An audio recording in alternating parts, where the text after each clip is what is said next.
안녕하십니까.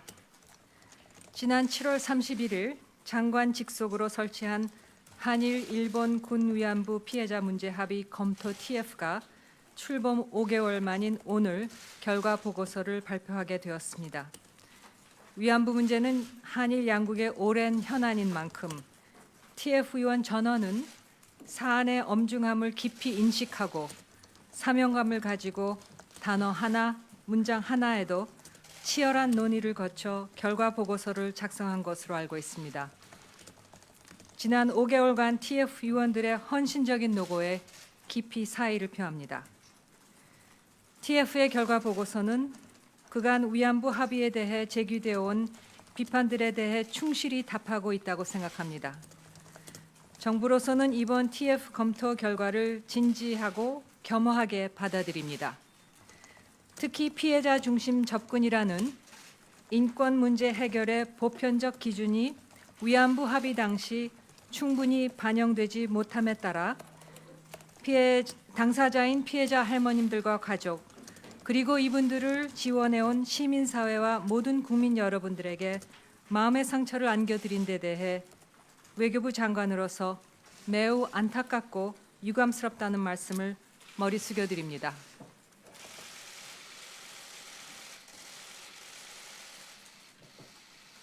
TF의 검토가 진행되는 동안 저도 여러 계기의 피해자 및 관계자분들을 직접 만나 뵙고 의견을 청취하였습니다. 이를 통해 피해자분들의 아픔이 얼마나 깊고 위안부 문제가 얼마나 중요한 문제인지 더욱 절감하게 되었습니다. 위안부 문제는 전시 여성 성폭력에 관한 보편적 인권의 문제로서 위안부 합의는 여타 외교 사항과는 본질적인 차이가 있습니다. 특히 당사자인 피해자들께서 생존해 계신 만큼 피해자 중심 접근을 충실히 실천하는 것이 무엇보다 중요했다고 생각합니다. 이러한 부분에서 부족함이 많은 채로 이루어진 합의에 대해 피해자분들께서 제기하는 비판과 의혹에 답변하는 것이 마땅한 도리이자 정부의 책무라고 생각합니다. TF 위원들께서도 외교 협상 내용의 공개가 외교적인 차원에서 가져올 부담에 대해서도 깊이 고민하였고 대단히 신중하게 검토가 이루어진 것으로 알고 있습니다. 그러나 그간 위안부 합의에 대해 국민적 차원에서 제기된 다양한 비판에 대해 답하는 것이 TF의 당초 임무였으며 이러한 임무 완수를 위해 필요한 최소한의 범위 내에서 외교 교섭의 내용을 공개하는 것이 불가피하다는 TF의 판단을 존중합니다. 앞으로 정부는 오늘 TF 결과 보고서를 토대로 피해자 중심 접근에 충실하게 피해자, 관련 단체 및 전문가들의 의견을 겸허히 수렴해 나가고자 합니다. 아울러 한일 관계에 미칠 영향도 감안하면서 위안부 합의에 대한 정부 입장을 신중히 수립해 나가고자 합니다. 이제 오태규 위원장께서 나오셔서 위안부 합의에 대한 TF의 검토 결과에 대해 상세히 설명해 주시겠습니다. 감사합니다.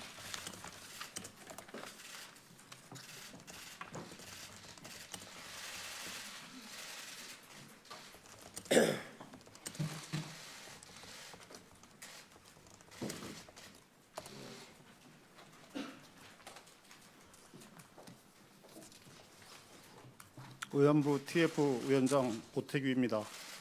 여러분, 5개월 동안 인내심을 가지고 기다려주신 데 대해서 감사 인사 먼저 드립니다. 저는 7월 30일 TF 출범 기자회견에서 이 문제가 가지고 있는 예민한 성격을 감안해 마지막 발표가 이루어질 때까지 협조해 줄 것을 특별히 당부드린 바 있습니다.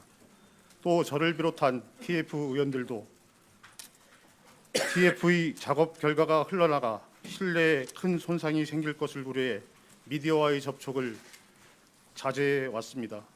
여러분들의 적극적인 협조 덕분에 저희 TF는 본래의 목표대로 오늘 검토 결과 보고서를 발표할 수 있게 되었습니다. 다시 한번 감사의 인사드립니다. 그러면 먼저 5개월의 검토를 통해 파악한 주요 내용을 말씀드리겠습니다. 첫째, 2015년 12월 28일 한일 양국 외교장관이 공동기전에서 의안부 합의를 발표하기까지 양국 간 8차례의 비공개 고위급 협의가 있었습니다. 그간 국회와 일부 언론 매체에서 제기된 내용이기 때문에 많은 분들이 알고 계시리라 생각합니다마는 이를 공식 확인한다는 차원에서 먼저 말씀드립니다. 의안부 합의는 고위급 비공개 협의에서 주로 이루어졌고 국장급 협의는 조연에 불과했습니다. 실질적인 내용은 고위급 협의에서 논의되었고 고위급 협의 개시 후 국장급 협의는 역할이 제한적이었습니다.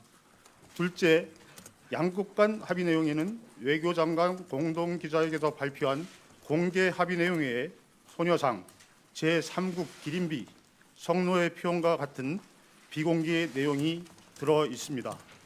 특히 소녀상 문제는 공개와 비공개 부분에 동시에 포함되어 있습니다. 비공개 부분에서는 일본 쪽이 소녀상 이전에 관한 구체적인 한국 정부의 이전 계획을 묻고 싶다고 한 데 대해 한국 쪽은 공개 부분과 같은 내용을 다시 반복하였습니다. 셋째, 정신대 문제 대책 협의회, 정대협 등 민간 단체의 활동과 관련된 내용도 비공개 부분에 포함되어 있었습니다. 한국 정부는 일본 정부의 요청에 따라 관련 단체가 이견을 표명할 경우 이를 설득하기에 노력하기로 하였습니다. 넷째, 불가역적이한 용어는 협상 과정에서 한국 쪽이 먼저 사용했습니다. 한국 쪽은 사죄의 불가역성을 강조하기 위하여 사용하였으나 당초 취지와는 달리 합의에서는 해결의 불가역성으로 맥락이 바뀌었습니다. 다섯째, 일본 정부 예산 10억 엔의 출연은 명확한 기준에 따른 것이 아니었습니다. 의안부 TF는 한일 외교당국의 협상 과정에서 한국 정부가 피해자로부터 돈의 액수에 관한 의견을 수렴하였다는 기록을 보지 못하였습니다. 여섯째, 일본 정부의 책임, 사죄, 보상이라는 3대 핵심 사항과 한국 쪽이 실시해야 할 조치, 즉 불가역 및 최종적 해결 확인, 소녀상 이전 노력, 국제사회에서 비난, 비판, 자제 등이 맞교환되는 형태로 합의가 이루어졌습니다. 일본이 다른 조건을 걸지 않고 자발적으로만 하는 조치는 아니었던 것이었습니다. 중요한 내용이면서 지금까지 설명만으로 이해하기가 어려운 불가역적 표현이 들어간 경위, 합의 구도, 국장급과 고위급 협의 관계에 관해서는 도표를 사용해 설명드리겠습니다.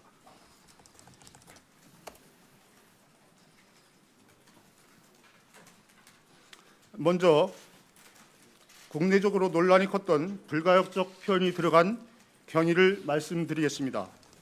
한국 쪽은 제1차 고위급 협의 직전에 열린 제6차 국장급 협의에서 기존에 밝힌 것보다 진전된 일본 총리의 공식 사죄가 있어야 한다면서 불가역성을 담보하기 위해 내각 결정을 거친 총리 사죄 표명을 요구하였습니다.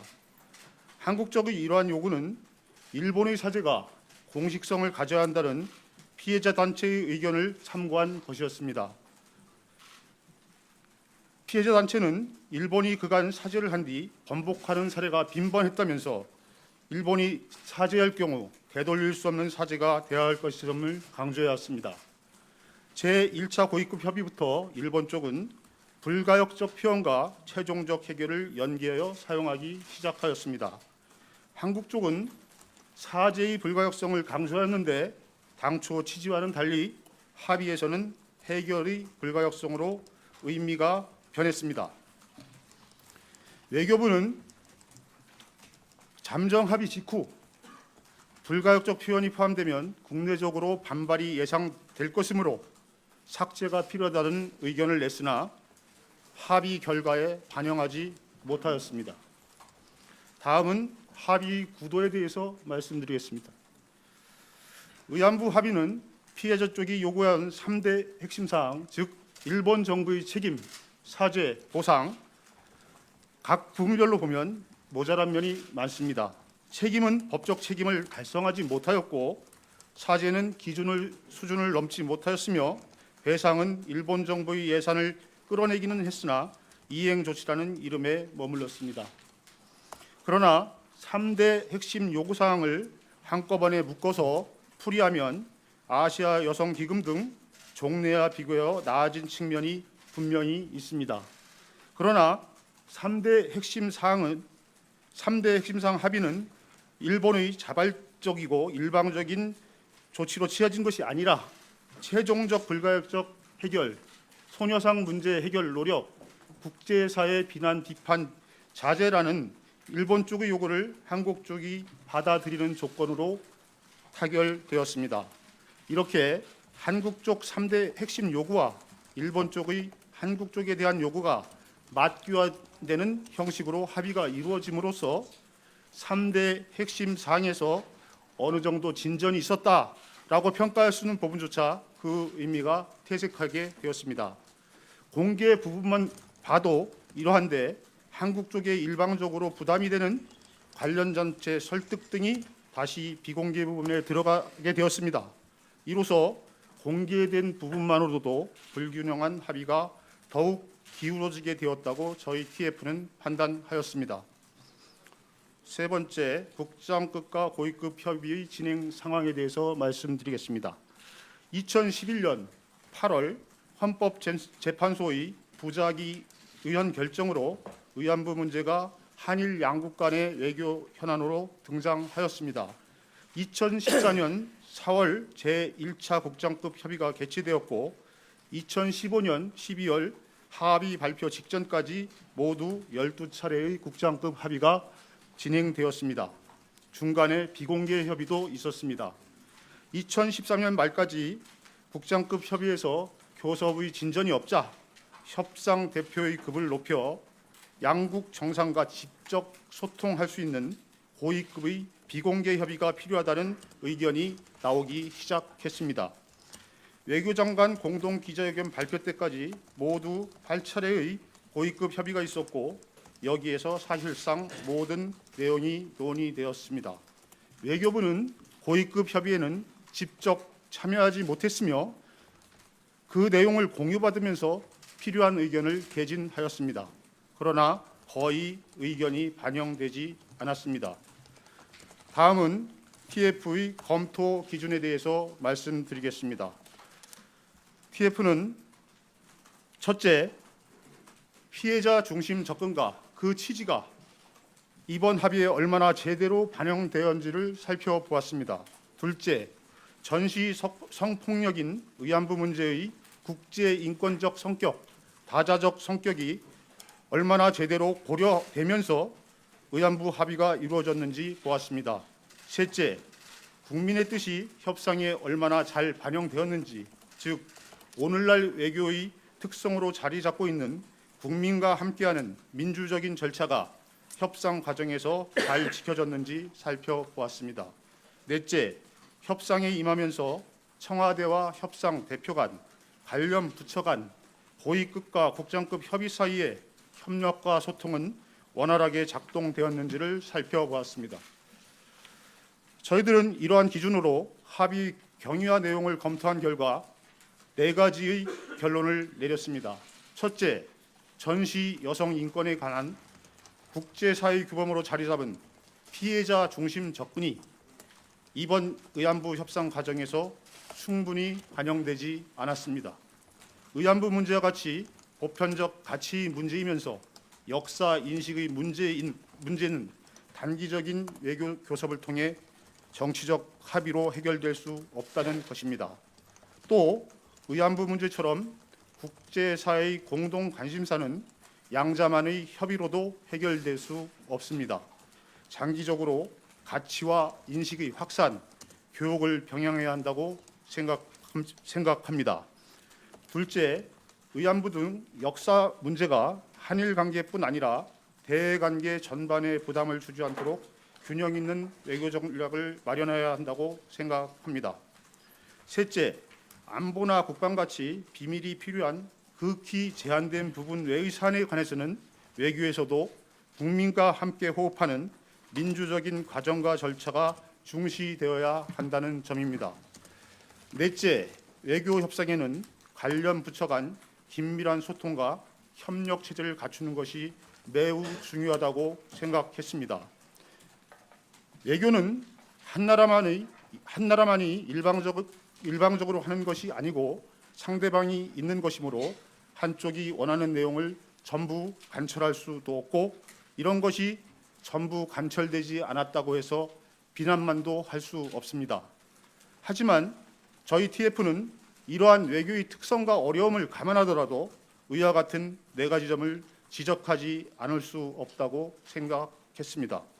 마지막으로 저희 검토 보고서의 서술 원칙에 대해서 말씀드리겠습니다. 첫째, 국민의 눈높이를 중시하였습니다. 국민의 눈높이는 2가지로 나뉩니다. 하나는 국민의 의혹에 답변을 해주자는 것입니다. 둘째, 국민이 쉽게 이해할 수 있는 방식으로 보고서를 작성하자는 것입니다. 이번에 순 한글 서술 방식을 사용하려고 노력한 것도 이런 원칙에 따른 것이었습니다. 둘째, TF는 우리가 할 수 있는 한에서의 정확한 사실, 즉 문서 및 자료와 면담 등을 통해 확인할 수 있는 내용만을 바탕으로 서술한다는 원칙을 지키려고 노력했습니다. 가치가 들어가는 용어를 최대한 배제하고 중립적이고 객관적인 보고서를 작성하려고 노력하였습니다. 셋째, 일본 등 관련국에 대해 외교적 예앙을 최대한 고려해 보고서를 쓰려고 노력하였습니다. 2년도 채 되지 않은 외국 교섭 내용을 공개하는 것이 이례적인 일인 만큼 국민의 알 권리와 상대방에 대한 고려를 어떻게 조화시킬 수 있을까 마지막까지 고심하면서 보고서를 작성하였다는 사실을 알려드립니다. 이 보고서의 성격을 한마디로 규정한다면 국민의 의혹에 답변하는 것이라고 말할 수 있습니다. 저희 보고서는 누구나 볼 수 있도록 외교부 공식 웹사이트에 올려놓을 예정입니다.